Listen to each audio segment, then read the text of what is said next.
How easy is it to get the government order? Depends on what the government agency is that you're working with. So typically we recommend you try to figure out from the organization and ops at what level they were experiencing the restrictions. And then you need to go back to the agencies that were causing the restrictions.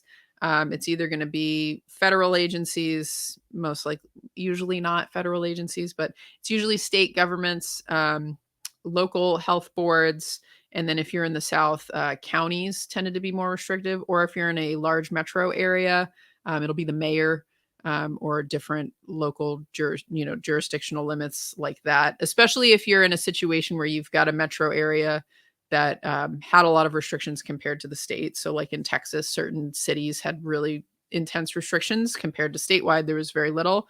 So you just want to look at that level, and a lot of times it's on their websites, a lot of times it's not, and you just need to reach out to whoever it is in the records department and try to get those orders. There are some databases that have some of this, either publicly available, or our firm uses a product from LexisNexis that we like. But if you're not doing a substantial amount of this kind of work, doing it manually is probably going to be your best bet. But you do want to make sure that you get those government orders before you do any filings, because that is a bare minimum substantiating document requirement. Like that's just like one of the first things on the list that they ask for. Like you have to have that because it gives you your dates.